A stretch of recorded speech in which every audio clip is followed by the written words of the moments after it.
मित्रों, मैं एक को लॉरेंस के द्वारा कही गई कहानी सुन रहा था, पढ़ रहा था। लॉरेंस कई बार अपने शिष्य को एक कहानी कहते थे। एक गांव में एक किसान थे, पति पत्नी दोनों रहते थे। थोड़ी बहुत जमीन थी,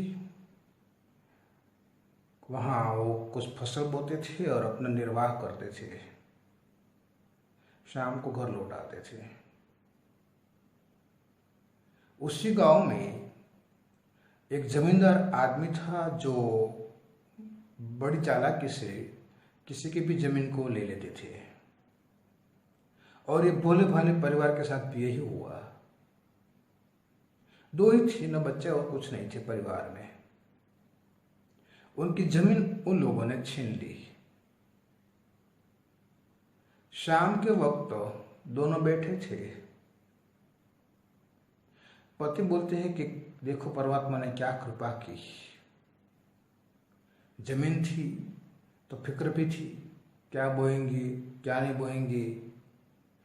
फसल के लिए ख्याल रखने के लिए वाड़ बनाना पड़ता था, कांटे लाने पड़ते थे, झांखरे लाने पड़ते थे, पानी की व्यवस्था करनी पड़ती थी, फसल लेने जाना पड़ता था।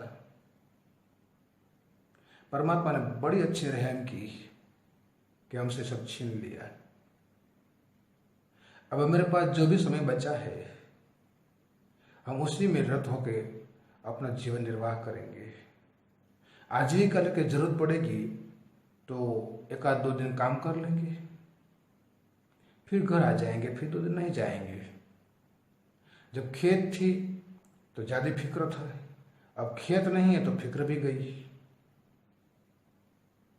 वो परिवार काफी खुश था। जब जरूरत पड़ती थी तो आजीविका के लिए जाते थे, और जरूरत नहीं पड़ती थी तो घर में अपने ही जिंदगी मस्ती से ईश्वर की आराधना में रत रहते थे। मित्र, जिंदगी कैसे जीना हम पर निर्भर है। सब छीन जाए तब भी आदमी के पास खोज तो बचता है, खुद का शरीर बचता है, खुद का मन बचता है, खुद का विचार बचता है।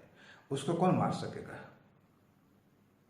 हो सकता है आपका शरीर को भी हत्या कर दी जाए, लेकिन विचार और मन को तो कौन मारेगा। विचार तो आपका कायम जिंदा रहेंगे।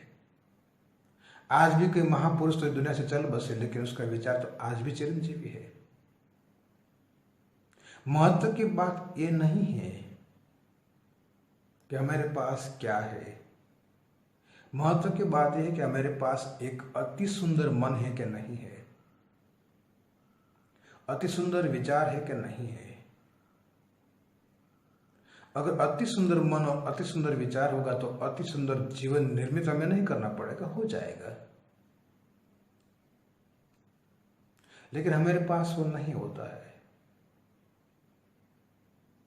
हम दूसरों के पास भागते हैं, तथाकथित बाबाओं के पास जाते हैं। वो स्वयं भी अपने मन को सुंदर नहीं बना पाए हैं, अपने बुद्धि को सुंदर नहीं बना पाए, अपने विचार को साफ नहीं कर पाए। वो भी लालसा से भरे हुए आदमी थे। कहानी बड़ी रोचक लगी मुझे। लॉरेंस ने काफी शिष्यों की बात कही। परिवर्तन होना ही है तो आप हो सकते हो। तुम्हारे पास जो है काफी है। सुंदर शरीर है, सुंदर मन है, जीने के लिए और चाहिए भी क्या।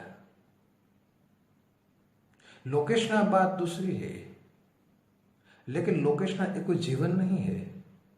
जो लोग प्रशंसा करते जाहिर में हमारी, वही लोग खान के हमारी निंदा भी करते हैं। वो तो साथ में चलते हैं ना मित्र।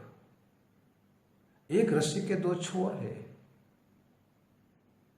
वही लोग तो आपकी प्रशंसा करेंगे, वही लोग तो आपकी निंदा करेंगे। उनके पास और कोई काम भी नहीं है। हम भी उसमें से हो सकते हैं। अनिवार्य नहीं कि दूसरा हमारी करते हैं, हम भी दूसरे की करते हैं। उन्हीं के साथ जीते हैं, खाते हैं, पीते हैं, रहते हैं। उन्हीं के वातावरण में जीते तो उनके जैसे तो होना ही पड़ेगा। अपना नया तो हमको सर्जन नहीं कर पाएंगे, तो फिर उनके जैसे होना पड़ेगा। दो रास्ता है, या तो अपना जीवन स्वयं सर्जन करो या औरों के जीवन मुताबिक जीना शुरू करो, उसके पीछे पीछे चलो। मित्रों, आपके पास जो है वो पर्याप्त है। विकसित करना हो तो अपने विचार को करो, मन को करो, बुद्धि को करो, निर्मल बनाओ। जो भी घटना घटे उसमें हमेशा परमात्मा की कृपा का एहसास करो। हमें ज्ञात नहीं है कि भाइयों के गर्भ में हमारे लिए क्या छिपा है, कुछ अच्छा छिपा होगा, इसलिए तो विपदा आई। ये भी चंद समय के लिए है, फिर चली जाएगी, फिर दूसरी आएगी। ये तो एक घटमाल है, आती रहेगी जाती रहेगी। उनके बीच में हमें हमारा जीवन बनाना है। मित्रों, आशा रखता हूं कि आप भी अपने जीवन की कदर करोगे। बाहर तो कोई भी घटना घटेगी, तुम्हारी जमीन छिन जाएगी, मकान छिन जाएगा, रुपये छिन जाएगा, परिवार भी छिन जाता है। जब भारत पाकिस्तान का भागला हुआ तो कई परिवार भी छिन गए। बच्चे की दर, पत्नी की दर, माँ की दर, कोई पता नहीं। ये तो होता रहेगा। इसी में से नया सर्जन करना है। वही मनुष्य होता है।